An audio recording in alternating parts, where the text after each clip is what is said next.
So well done guys, एक बार फिर से स्वागत था आपका हमारे इस चैनल पे। और जैसा कि आप देख पा रहे हैं कि आज मैं लेकर आया हूँ आपके लिए कैन, मे, कुड, माइट चारों को एक साथ। ठीक है, एक चीज़ें ध्यान दीजिएगा कि आज ये चारों चीज़ें मैं एक साथ लेकर आया हूँ ताकि आपको इन चारों चीज़ों के प्रयोग में किसी भी तरह की समस्या ना हो। क्या इनमें अंतर है, क्या सिमिलरिटीज है, ये सब कुछ क्लियर हो जाएगा इस वीडियो में। चाहे आप किसी कंपटीशन की तैयारी कर रहे हैं या किसी क्लास के लिए, हर जगह यूजेबल है ये यूज़ आपके लिए आज, राइट। तो इसमें आप देखेंगे कि जो मैंने तीर बनाया हुआ है कैन की तरफ ऊपर आप लेफ़्ट साइड में देख रहे हैं, मे का ऊपर राइट साइड में देख रहे हैं, और कुड का आप नीचे लेफ़्ट साइड में देख रहे हैं, माइट का आप राइट साइड में जो है नीचे देख रहे हैं। ठीक है गाइज, तो मैंने चारों को एक साथ इसलिए दिया है ताकि आपको इसके अंतर और साथ में जो सिमिलरिटीज़ हैं, मेल खा रहे हैं, वो सारी चीज़ें आप क्लियर कर सकें। ठीक, तो आप देखिए कैन का यूज जो है ये चार जगह होता है: permission, theoretical possibility, power, habit, nature. और मे का यूज जो है ये परमिशन में है, अनसर्टेन पॉसिबिलिटी, सरप्राइज, अनसर्टेन, और इसके बाद में आपका ऑप्टेटिव सेंटेंस है। ठीक है, और कुड वाला देखेंगे नीचे की तरफ तो इनडायरेक्ट स्पीच में है, पावर पास्ट दिखाया मैंने, पोलाइट रिक्वेस्ट है इंटरोगेटिव सेंटेंस में, प्रेजेंट का अनरियल सिचुएशन ये आपका बिल्कुल अलग है। ठीक, माइट वाला देखेंगे तो इनडायरेक्ट स्पीच में लेस पॉसिबिलिटी दूसरा नंबर है, और तीसरा नंबर पोलाइट रिक्वेस्ट या परमिशन है, और नीचे सपोजिशनल सेंटेंस है। ठीक है ना, तो ये चार एग्जाम्पल सभी के दिए गए हैं। याद रखना इन चारों के अलावा और कोई यूज कहीं होता ही नहीं है। ठीक है, तो हमको पहले नंबर तो इसमें मैच कराना है कि आखिर कौन कौन सा पॉइंट किसके साथ में मैच कर रहा है। ठीक, अगर हम कैन के ऊपर देखें बाईं तरफ में तो ये हमारा सबसे पहले है परमिशन। ठीक है ना, तो पहले ये चेक करिए कि परमिशन और कहाँ मिल रहा है।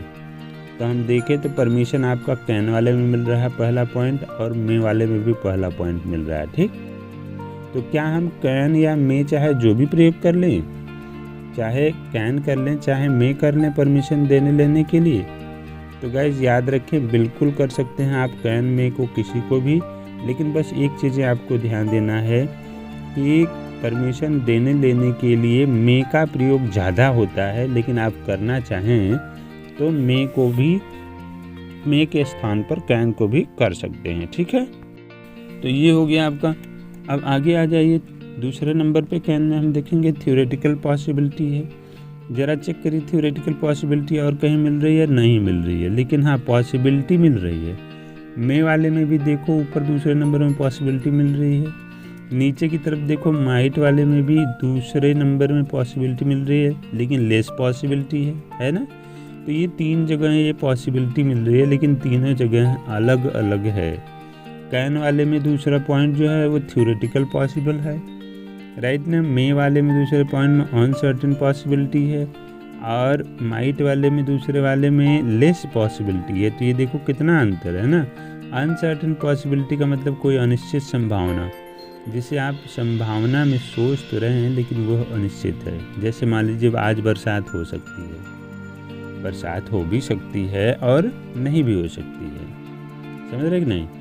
और जो आपका कैन में है थ्योरेटिकल पॉसिबिलिटी का मतलब जो सैद्धांतिक हो, जो किसी सिद्धांत पर हो सकती है, ऐसी कोई क्रिया जो सिद्धांत पर निर्भर करती है, उसे हम थ्योरेटिकल पॉसिबिलिटी करते हैं। ठीक है ना। और इसके बाद में लेस पॉसिबिलिटी वाला माइट में देखेंगे दूसरे नंबर में, तो इसका मतलब जो सबसे कम संभावना दे, मतलब कि कैन और मे से भी कम संभावना जो दे, वहाँ पे हम माइट का प्रयोग करेंगे। ठीक है ना, बस यही क्लियरिटी समझ लीजिएगा। अगले पॉइंट में हम आते हैं, पावर वाले में देख लेते हैं। कैन में तीसरा पॉइंट पावर देखते हैं। ठीक है, तो कैन में जब आप पावर देख रहे हैं तो ज़रा मैच करिए पावर और कहीं पे है? हाँ है। नीचे आप देखो कुड में आप दूसरा पॉइंट देखेंगे, पावर यहाँ पे भी दिया है ना। तो बस आपको ये समझ लेना है कि कैन का प्रयोग पावर मतलब कि शक्ति हो, जहाँ पे क्षमता हो, कैपेसिटी, एबिलिटी, योग्यता हो किसी कार्य को करने के लिए, प्रेजेंट टेंस पे, वहाँ पे पावर में हम कैन का यूज करेंगे। और अगर वही चीज़ें पास्ट टेंस में रहे तो हम कुड का प्रयोग करेंगे। बात समझ में आ गई। फिर हम कैन का चौथा पॉइंट देखेंगे, हैबिट या नेचर। हैबिट नेचर कहीं पे भी किसी से मैच नहीं कर रहा है।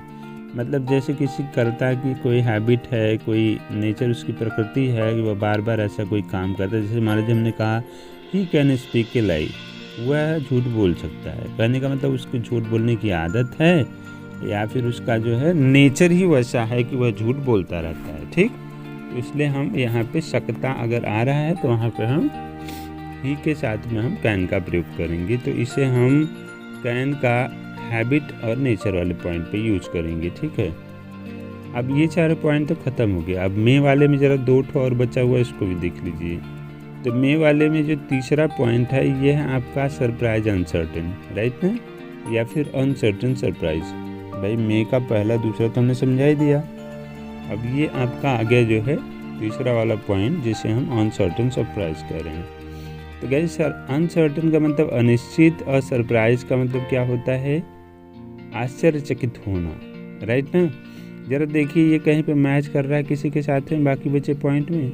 जी नहीं, कहीं पे किसी के साथ में मैच नहीं कर रहा, राइट।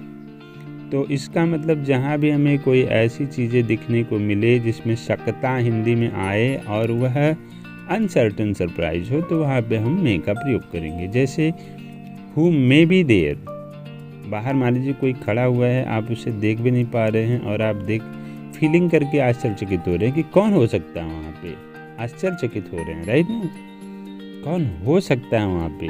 ठीक है, तो वहाँ पे हम जो है मे का प्रयोग करेंगे तीसरे पॉइंट में। अब हम अगले पॉइंट में मे की तरफ आते हैं जिसको हम कह रहे हैं ऑप्टेटिव सेंटेंस। तो ऑप्टेटिव सेंटेंस को जरा पहले देखिए मैच कर रहा है कहीं पे गाइस? जी नहीं, बिल्कुल नहीं मैच कर रहा है, ये बिल्कुल अलग चीज़ है। ठीक, तो ऑप्टेटिव सेंटेंस का मतलब जहाँ किसी को श्राप देना है ना, या फिर किसी को आशीर्वाद देना है, ऐसी जगहों पे हम मे का प्रयोग करेंगे। जैसे मान लीजिए मे गॉड ब्लेस यू, है ना, तो ये सेंटेंस है जिसमें हम मे का प्रयोग करेंगे। ठीक, अब अगला पॉइंट पे हम आएंगे और ये दोनों तो ख़त्म हो गया। अब हमारा कुड वाले में एक तीसरा पॉइंट है और माइट वाले में भी एक तीसरा पॉइंट है, देखिए, है ना। तो ये पोलाइट रिक्वेस्ट है, ये भी पोलाइट रिक्वेस्ट परमिशन है। बस हमको देखने की बात है कि जो आपका कुड का निचला जो है तीसरा पॉइंट है पोलाइट रिक्वेस्ट, इसका यूज हम करते हैं इंट्रोगेटिव सेंटेंस में। ठीक है ना। अब माइट का जो प्रयोग करते हैं पोलाइट रिक्वेस्ट या पोलाइट परमिशन के लिए, यह आपका अफर्मेटिव में, नेगेटिव में या जो भी है उसके हिसाब से करते हैं। लेकिन कुड का जो प्रयोग करते हैं हम सिर्फ और सिर्फ इंट्रोगेटिव सेंटेंस में करते हैं। ठीक है ना, बात समझ में आ रही है? बिल्कुल आसान।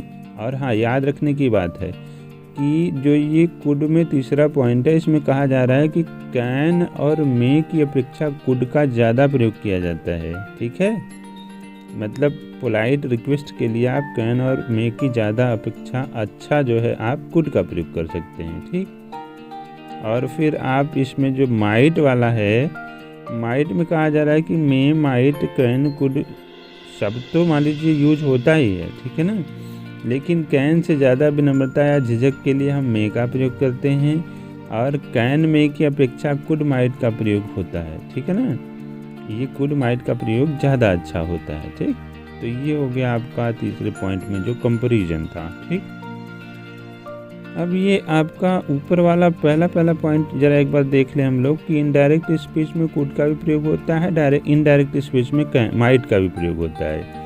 कहने का मतलब है कि जहाँ भी कहीं आप इनडायरेक्ट और डायरेक्ट स्पीच में देखें कि डायरेक्ट स्पीच में अगर कैन लगा है तो वह इनडायरेक्ट में, पास्ट में, इनडायरेक्ट में कुड हो जाता है, और जहाँ पे मे लगा है वो इनडायरेक्ट में माइट हो जाता है। ये तो बिल्कुल आसान है। ठीक, ये नरेशन से रिलेटेड पॉइंट है। ठीक, तो और अगला ये पॉइंट है गाइस, लास्ट पॉइंट आपका है कुड और माइट का।